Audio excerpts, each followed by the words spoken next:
Hi, my name is Nuri, and today I'd like to present our work on whether or not patient-specific acquisition protocols can improve performance on defect detection for myocardial perfusion SPECT.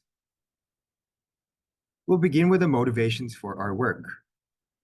Myocardial perfusion SPECT is an extremely common imaging modality for the detection of coronary artery disease. However, current acquisition protocols for this modality are mostly identical, especially when it comes to the time per projection view. For example, if a patient comes into the clinic and is imaged with a 180-degree imaging path, 60 projection angles, the amount of time spent at each angle would roughly be the same. This would be called a uniform time protocol. However, in this context, note that outlier anatomy patients in the clinic today, such as those with large breast volume or large body habitus, tend to experience significant attenuation artifacts, degrading image quality and therefore the defect detection task. An example shown in the Journal of Nuclear Medicine Technology displays a large breast female patient who came in and had false defects shown in the anterior region due to these attenuation artifacts. The only current solution, according to the American Society of Nuclear Cardiology in the clinic, is to increase dose administered for these outlier patients. Thus, it would be beneficial to come up with a method to improve image quality without resorting to increased dose. In this context, we note two things that could be of influence for a potential solution. One, we note that for the Bayesian ideal observer on the task of detecting perfusion defects, it has been shown that different projection views contain different amounts of information, and thus spending more time in certain projection views led to a difference in performance for the ideal observer. Two, we note that the common computer tomography or CT image acquired for attenuation compensation on SPECT contains patient-specific anatomical information, like the location and boundaries of organs. From this, we can then set out a goal to optimize our patient-specific acquisition protocol guided by the ideal observer in a manner that is precise to each patient, and we term a method to do so called PRESPECT. We'll now move into a more general schematic of our method to do so, beginning with the patient CT, which is fixed and defined by the patient anatomy. From here, we then define an object population which has varying defects in organ uptake through various physiological realizations. These realizations are defined by their volumes of interest, or VOIs, and the mean uptake values within those VOIs as well. From defining this population, which still is based on this fixed patient anatomy, we can then calculate the Fisher information matrix on the task of defect detection for each projection angle. After doing so, we can then take an ensemble over the entire population and calculate the ensemble ideal observer detectability for each projection angle. Finally, we can perform a constrained optimization of the detectability to obtain an anatomy personalized optimized protocol, which still is specific to the fixed patient anatomy that we started with. Here, RAT stands for relative acquisition time and is the ratio between the amount of time normally spent in a clinical protocol, say about 20 seconds, and the amount of time prescribed by PRESPECT. So for instance, when RAT is 2, we will be trying to spend 40 seconds. We now move into some more detail about each of these steps, beginning with the Fisher information matrix. In order to express the Fisher information matrix, we express the defect detection task as detecting a change in the mean uptake of the defect VOI. We express the defect absent hypothesis as the defect VOI having mean uptake value equivalent to the rest of the left ventricle, and the defect present hypothesis as the defect VOI having mean uptake equivalent to 1 minus the severity of the remaining left ventricle because of the presence of a cold defect. From there, we can express the Fisher information matrix for a given object realization and projection angle as follows, as indexed by K1 and K2, which are VOI indices. The Fisher information matrix comes according to this equation. Here, H is an M by K matrix representing the system operator, where M is the number of projection bins and K is the number of volumes of interest. Finally, lambda here is an expression of the object realization we are considering as a K-dimensional vector, where each entry of the vector is the mean uptake value in a specific VOI. Following this, we can calculate the ideal observer detectability for a given object realization and angle according to this equation derived by Clarkson and Shen as the square root of the square of the difference in mean uptake values multiplied by the Fisher information matrix expressed at the defect VOI. We then take an ensemble of this value over the population to estimate the ensemble ideal observer detectability specific to the anatomy we are considering. Following this, we can then perform a constrained optimization, as mentioned before, to obtain our anatomy personalized optimized protocol. Our optimization is based on two criteria, the scanning time and the ensemble detectability at each view. More precisely, we will seek to maximize the total detectability, which is the sum of the product of scanning time and ensemble detectability for all n views. We also impose two constraints on this maximization, one being that the total scan time over all views is equivalent to some constant and is the same as the amount of total scan time for a normal standard clinical protocol, in order to ensure that our PRESPECT method does not have an unfair advantage. Additionally, we impose a minimum and maximum scanning time for all projection views.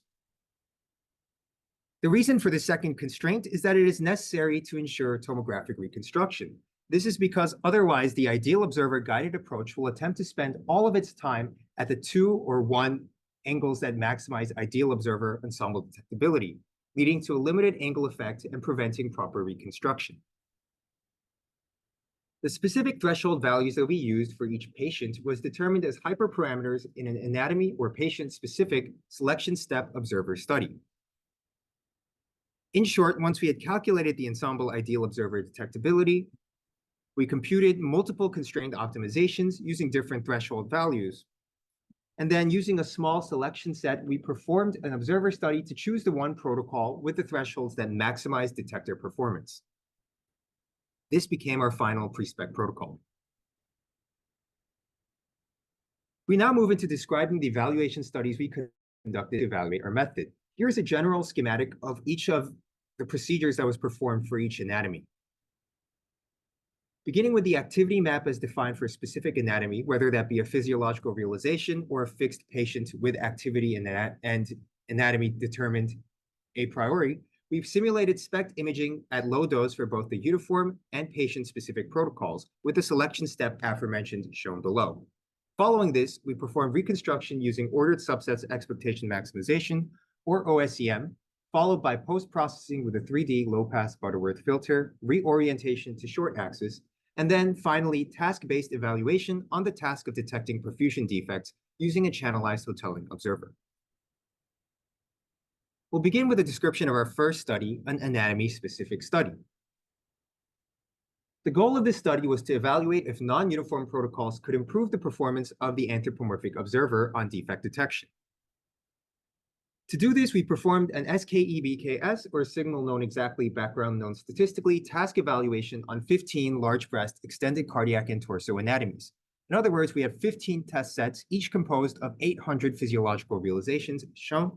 Here, 400 of the realizations were defect present and were composed of varying defect types, and 400 were defect absent. Following this, we acquired low-dose images at 10% of normal dose level using PRESPECT and uniform protocols, and these were simulated through SIMIND, a well-validated Monte Carlo simulation software for SPECT imaging. The specific scanner used was a GE Optima at MCT 670 with low-energy, high-resolution collimators. After acquisition, we simulated Poisson noise in order to emulate real physical image acquisition noise profiles. Finally, the figure of merit used for this study was the area under the receiver operating characteristic curve, or the AUC, of the channelized Hotelling observer on defect-centered images. The CHO was used with rotationally symmetric channels, as this has been shown on previous studies to emulate human observer performance for the task of cardiac defect detection.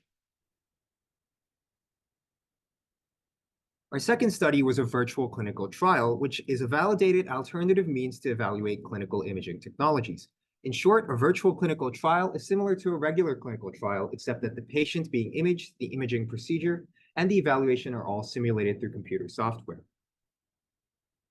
For our virtual clinical trial, we chose a single test set composed of 500 large breast outlier XCAT patients, of which 250 were defect present, composed of multiple defect types, and 250 were defect absent.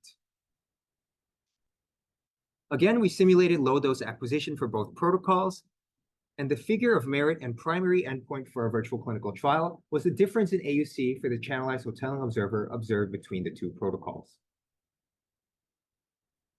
In order to ensure that our virtual clinical trial was realistic, we made sure that the parameters used for our XCAT patients were sampled from normative distributions, such as the dimensions of the body and organs, the organ uptake activity values, and the orientation of the heart relative to the rest of the body. We also ensured that all outlier breast anatomy patients had breast volume larger than the 95th percentile as determined by a normative study. We'll now move into the results of the two studies we conducted, beginning with our first anatomy-specific study. Once again, the purpose of this study was to evaluate if non-uniform protocols could improve task-specific performance for an anthropomorphic observer. We first look at the protocols obtained using the PRESPECT method, and we observe the effect of the selection step as can be seen by the different maximum threshold values for, say, anatomies 3, 4, and 5. We also observed that in general, each protocol had a window or a plateau where the majority of time was spent, and these angles corresponded to projection views where the line of response in the gamma camera was often the closest to the left ventricle. We also noted that for some anatomies, such as 2, 3, and 15, there were secondary windows prior to the major window, and these generally occurred at lines of response where the gamma camera passed through less attenuation, even if it meant being further away from the heart. The majority of these acquisitions occurred right after the left posterior oblique, which generally avoided the large amounts of breast attenuation in later angles. Next, we looked at the AUC for the observer for both protocols. We noted that for all 15 anatomies observed, the uniform protocol was outperformed by the PRESPECT protocol, and this difference was deemed statistically significant on DeLong's test with a p-value less than 0.05 for all 15 anatomies. We also note that the PRESPECT protocol was able to improve performance at a wide range of AUCs, suggesting that improvements can be made for a wide range of task difficulties. We thus conclude that acquisition using PRESPECT at low dose can improve the anatomy-specific performance for our outlier patients. To corroborate the analysis done from our AUCs, we also looked at some qualitative analysis on sample reconstructions. This example of anatomy 12 shown with an anterior defect realization shows that the PRESPECT protocol was able to better image the anterior defect, whereas this defect was not able to be seen on the uniform reconstruction. A similar example for anatomy 3 also shows an anterior defect that was preserved after imaging and reconstruction, whereas the same was not the case for the uniform protocol. We additionally analyzed something called the mean signal difference, which is a component of calculating the channelized Hotelling observer. Given a channelized input for the Hotelling observer V, defined as UF, where U is the channelizing matrix and F is the original input image, we can define an equation for the CHO test statistic as follows, where delta V bar transpose is the channelized mean signal difference, and KV inverse is the inverse of the noise matrix or the covariance matrix. It thus stands that analyzing delta F bar, or the mean signal difference prior to the channelization operation, will help explain the performance of our CHO. We analyzed the mean signal difference for the two anatomies seen earlier, and we saw that in general, the PRESPECT protocol was able to have a much more intense mean signal difference at the center of the image. We recall that all inputs into the CHO were defect-centered, implying that if the PRESPECT protocol was able to better preserve the defect, then the mean signal difference would be more intensely negative at the center of the image. This is further corroborated by the line profile shown to the right of both images, taken through the center row of the uniform and PRESPECT mean signal differences. And we once again see that the PRESPECT protocol had a more negative value at the center of the image. We also performed a smaller second early evaluation, an early-stage virtual clinical trial. This is a potential means to evaluate clinical imaging technologies and is similar to a clinical imaging trial, except that the patients being imaged, the imaging procedure, and evaluation are done with computer software. Our virtual clinical trial was identical to our first study, except that 1, acquisition was done at normal dose instead of low dose, and 2, we had a single test set of 500 large breast outlier XCAD patients. Note that the results of the receiver operating characteristic curve for our observer displays the PRESPECT ROC being above the uniform ROC throughout the plot with specific AUC values of 0.758 versus 725 and a delta AUC of 0.033.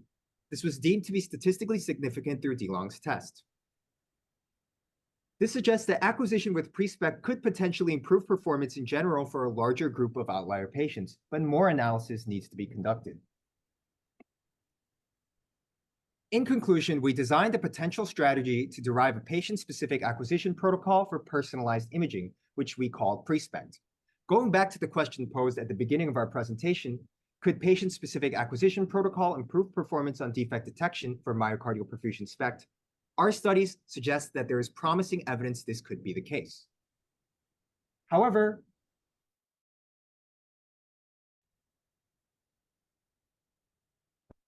specifically, we could explore more protocols and we could conduct more normal dose data studies at a clinically reflective count range.